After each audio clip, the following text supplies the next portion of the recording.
안녕, 스토리캐시야. 이번엔 학폭 당사자들이 세월이 지나 다시 만난 썰들을 모아봤어. 그럼 시작할게. 첫 번째 이야기. 나는 몇 년 동안 체육관을 운영해왔어. 어느 날 체육관 페이스북 페이지에 친숙한 이름으로 메시지가 하나 도착했어. 어릴 때 날 괴롭히던 여자애가 우리 체육관을 등록하고 싶다며 메시지를 보낸 거였어. 아무튼 그녀는 날짜를 정하고 방문했는데 정말 거대한 몸매여서 속으로 깜짝 놀랐었지. 그녀는 어쨌든 도움이 필요해서 여기 온 것이니 다른 회원들에게 하듯이 그녀를 대했지. 그녀와 함께 운동하면서 예전에 날 괴롭히던 그녀는 지금의 절반 정도였고 그때는 정말 멋있는 사람이었다는 것이 생각났어.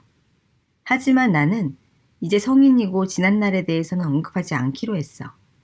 몇 달 후 수업 중에 그녀가 힘들어하는 걸 봤어. 그래서 나는 그녀에게 격려의 말을 하러 갔지. 그녀에게 다가갔더니 그녀가 혼자 소리내어 울고 있더라고. 그녀는 나를 바라보고는 몇 년 전에 나에게 못되게 행동한 것에 대해 미안하다고 했어. 그리고 자신에게 잘해줘서 고맙다고 속삭였어. 그녀는 사실 내 체육관 얘기를 어디선가 듣고 체육관장인 나를 알아봐서 일부러 여기로 찾아온 것이었대. 두 번째 이야기. 나는 고등학교 때 정말 나쁜 놈이었고 내가 저지른 일에 카르마 같은 상황을 겪었어. 난 고등학교 땐 정말 잘생겼었는데 이제는 정말 몸매 관리를 안 해서 돼지가 되었거든. 그런데 그 사실이 누군가를 기쁘게 할 줄은 몰랐어. 일터에서 우연히 내가 괴롭히던 친구를 만났어. 그는 나를 보고 와, 너 쩌는데? 라고 했어. 나는 그래, 이제 기분이 좀 낫냐? 라고 했어. 그는 당연하지. 넌 정말 나쁜 놈이었어. 라고 했고 나는 미안해. 그때 난 정말 철이 없었어. 라고 답했어. 그 후 우린 일반적인 성인처럼 대화를 나눴어. 세 번째 이야기. 중고등학교 때 같은 반 여자애가 나를 게이라고 놀렸어. 처음엔 게이들에게 무슨 원한이라도 있나 했지. 아무튼 나는 게이가 아니었거든. 그런데 그녀는 고등학교를 졸업하자마자 자신이 게이라고 커밍아웃했어. 네 번째 이야기. 어느 날 고등학교 동창생들이 많이 있는 바에서 있던 일이야.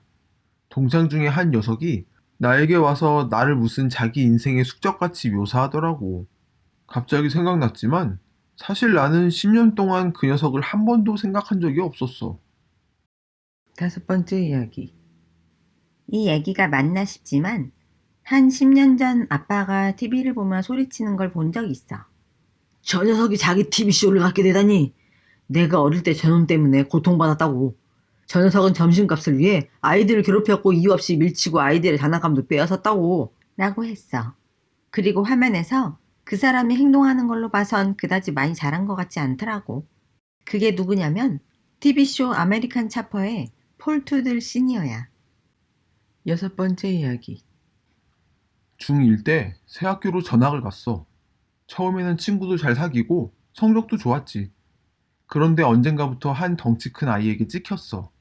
그 애는 몇 번이나 학년을 꿇었던 전형적인 일진이었지. 덩치 작은 애들과 여자애들을 괴롭히는 걸 좋아했어. 그리고 항상 그를 숭배하는 팬들과 함께 다니더라고. 텍사스에서는 누군가를 싫어하면 학교 뒤에서 한판 붙자고 도전장을 던지지. 그런데 어느 날 그 애가 나한테 뉴욕산 별종이라고 부르고 학교 뒤에서 붙어보자고 도전했어. 뭔 소린진 모르겠지만 뉴욕에서 오긴 했으니 그 도전을 받아들였어. 며칠 후 난 그의 팬들과 내 친구들 앞에서 그 녀석에게 흠씬 밟혔어. 몸이 많이 다친 건 아니었지만 다친 건 내 자존심이었지. 그 후 나는 중학생 시절 동안 그에게 완전히 당한 애로 학교에서 유명했어. 시간이 흘러 대학에서 집으로 돌아왔을 때였어. 엄마와 슈퍼에 가서 장을 보고 계산을 하고 있었지. 그런데 그때 그 녀석이 우리 물건을 봉지에 담고 있는 거야. 그는 머리에서 등까지 이어져 있는 큰 흉터가 있었어. 그는 나를 보고 갑자기 얼굴이 환해지며 우리 같은 학교 친구와 아니었나? 그렇지? 라고 약간 어눌한 말투로 말했어. 그와 주차장까지 걸어가며 대화하며 알게 된 건 그가 고등학교 때 자전거 타고 집에 가는 길에 차에 치이면서 크게 다쳤다는 거야. 그 후 수술을 여러 번 하게 되면서 정신장애가 생겼고 성격이 완전히 다른 사람이 된 것도 알게 됐어. 그는 내 차에 장본 물건을 넣어주고 나와 다시 만나고 싶어 하더라고. 또 우리 슈퍼로 장 보러 오라고 웃으며 30초 동안이나 손을 흔들어 주는 거야.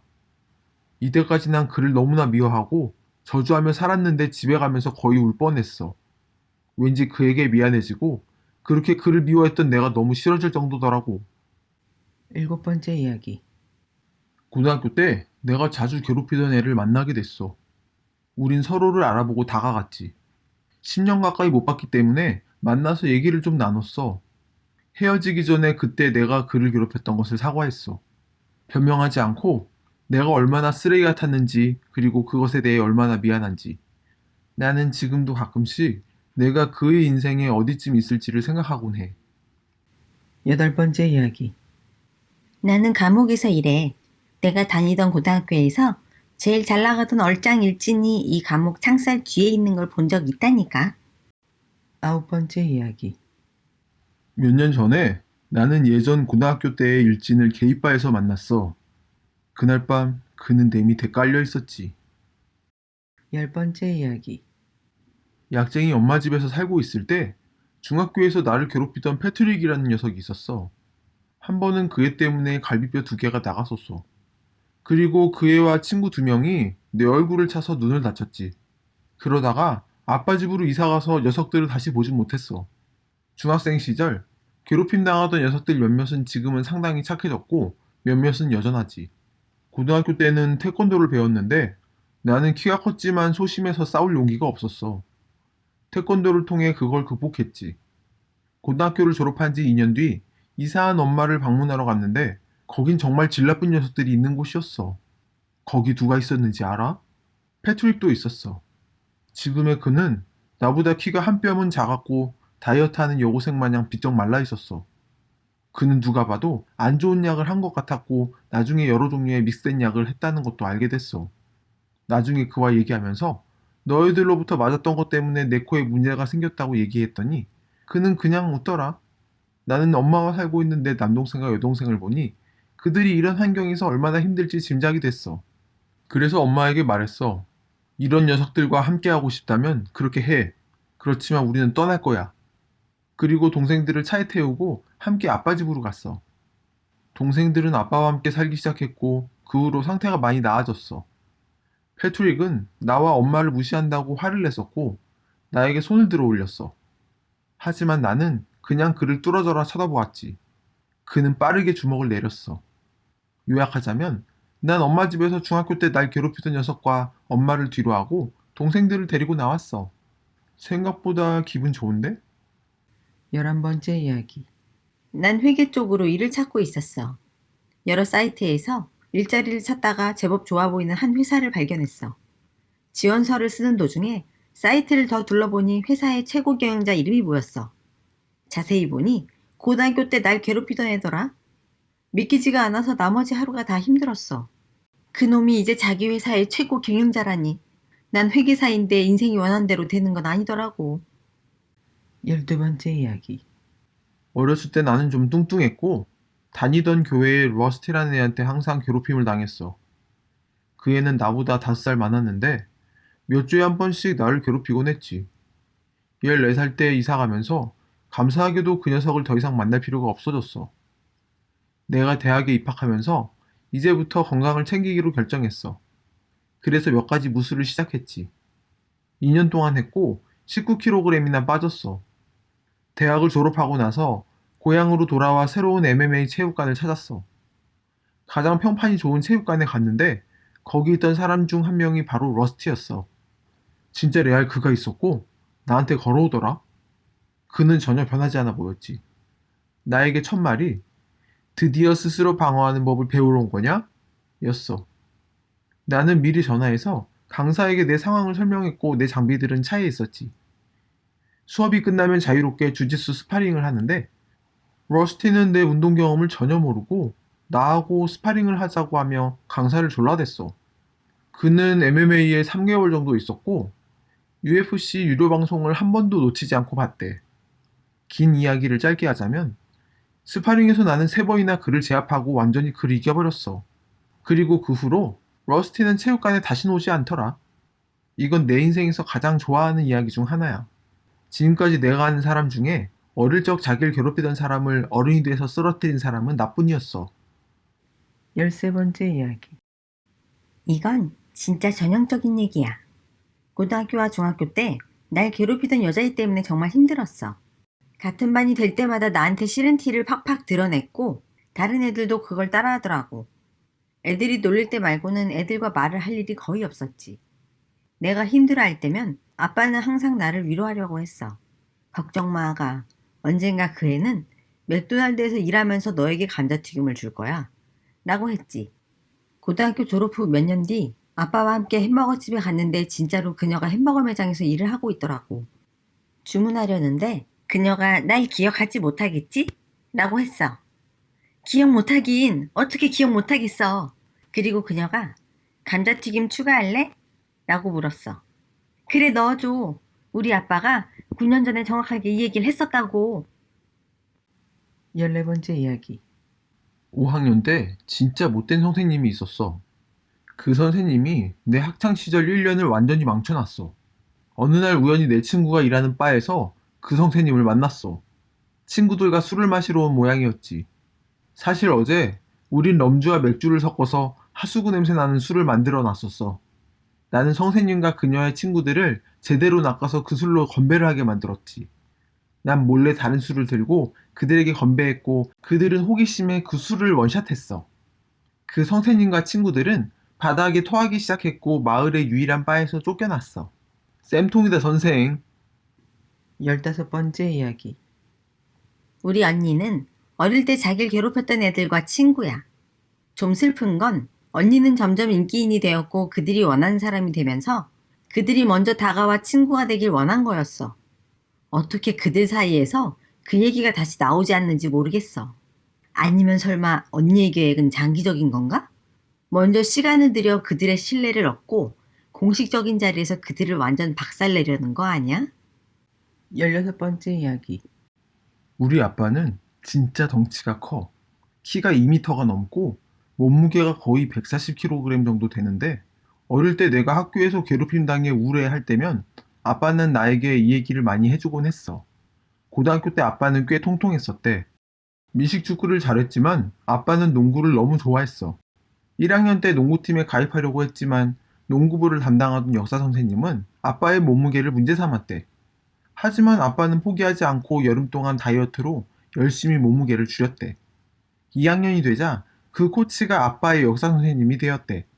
그때까지만 해도 아빠는 자신이 좋은 학생이 될 수 있고 팀에 들어갈 수 있다고 생각했대. 하지만 그 생각은 틀렸지. 이 선생이라는 작자는 아빠의 체중과 관련된 별명으로 애들 앞에서 아빠를 망신 주었지. 정말 찌질한 어른이 아닐 수 없지만 그때 아빠는 아무 말도 못했대.